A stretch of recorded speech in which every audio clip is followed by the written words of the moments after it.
Alice nunca imaginou que herdaria algo de sua tia-avó, Joana. A mulher excêntrica e reclusa morava em uma mansão vitoriana no alto de uma colina, um lugar que ninguém na cidade se atrevia a visitar. No entanto, após sua morte misteriosa, Alice recebeu uma carta do advogado da família informando que a mansão agora era dela. Por que ela me deixou isso?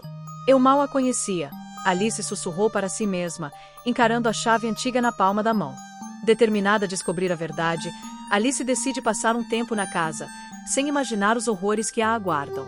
A mansão se erguia como uma sombra contra o céu nublado.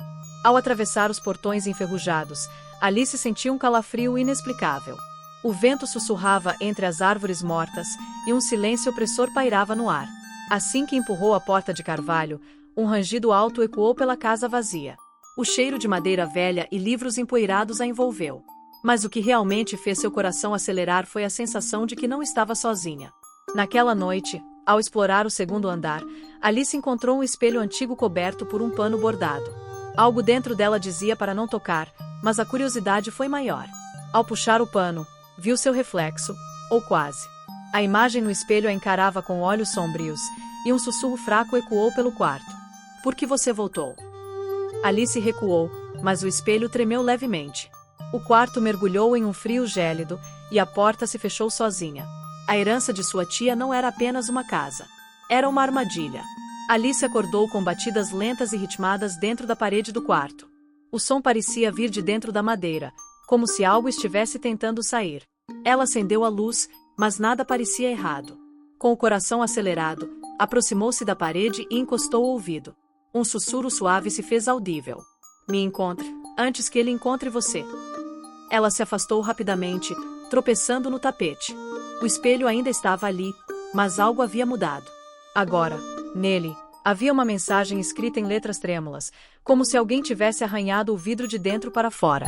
O tempo está se esgotando.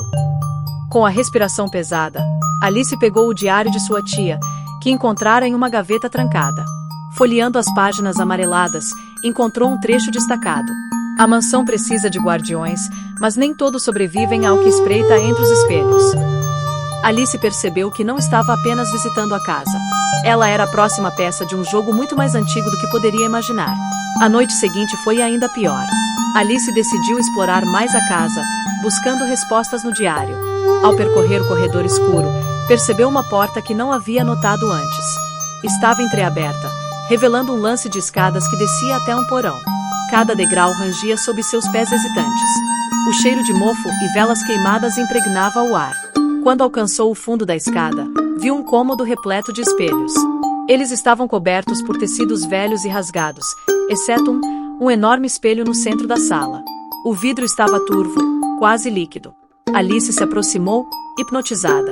Quando ergueu a mão para tocar, o espelho vibrou e, de repente, a superfície refletiu não apenas seu rosto, mas uma figura sombria atrás dela. O grito ficou preso em sua garganta. Ela girou nos calcanhares, mas não havia ninguém. Quando voltou a olhar para o espelho, viu que seu reflexo sorria, mas ela não estava sorrindo. Então, o reflexo sussurrou: "Não olhe para trás." Assustada, Alice correu de volta para o quarto, fechando a porta com força. Mas algo mudou. A atmosfera da casa estava mais pesada, mais sufocante. Os quadros nas paredes pareciam observá-la. As sombras no chão se alongavam de forma anormal. O espelho de seu quarto estava novamente coberto, mas ela jurava ter ouvido um riso abafado vindo dele. Pegando o diário, folheou freneticamente até encontrar um trecho sublinhado. O espelho central é a chave.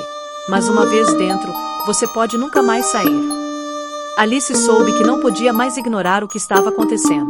Precisava encontrar a verdade, antes que fosse tarde demais. Naquela noite, Alice decidiu encarar seu medo. Armando-se com uma lanterna e um pedaço de ferro enferrujado que encontrou no porão, ela voltou ao quarto secreto. Os espelhos ainda estavam lá, imóveis, mas a sensação de estar sendo observada se intensificou. O grande espelho no centro parecia pulsar, como se tivesse vida própria. Alice hesitou, mas sabia que precisava entender o que estava acontecendo. Tomando fôlego, encostou a ponta dos dedos na superfície fria. Instantaneamente, uma onda de escuridão a envolveu. O quarto desapareceu e Alice se viu em um corredor interminável, com espelhos de ambos os lados. Em cada um deles, seu reflexo era diferente. Algumas versões suas estavam chorando, outras pareciam distorcidas, algumas tinham olhos negros e vazios. Um eco profundo preencheu o espaço. Você aceitou o chamado. Agora, deve fazer sua escolha. Alice tentou correr, mas o corredor parecia não ter fim. De repente, um dos espelhos se estilhaçou sozinho, revelando o vulto escuro do outro lado. A criatura sem rosto saiu das sombras, estendendo as mãos cadavéricas em sua direção. Apenas um pode sair. Alice gritou, sentindo o ar faltar nos pulmões. Mas antes que a entidade pudesse alcançá-la, uma luz forte inundou o espaço. Um dos reflexos no espelho sussurrou: "Lembre-se do diário." Era sua única chance. Com esforço, Alice fechou os olhos e sussurrou as palavras escritas na última página do diário: "Rejeito a maldição. Volto para onde pertenço." O chão desapareceu sob seus pés, e ela sentiu como se estivesse caindo sem parar. Então, de repente, estava de volta ao porão. Ofegante, Alice olhou ao redor e viu o grande espelho rachado ao meio. A casa inteira pareceu suspirar, como se uma energia antiga tivesse sido dissipada. Mas Alice sabia que aquilo não era o fim. Apenas o começo. Fala aí nos comentários você. Quer que continue? O mistério da mansão ainda esconde muitos segredos.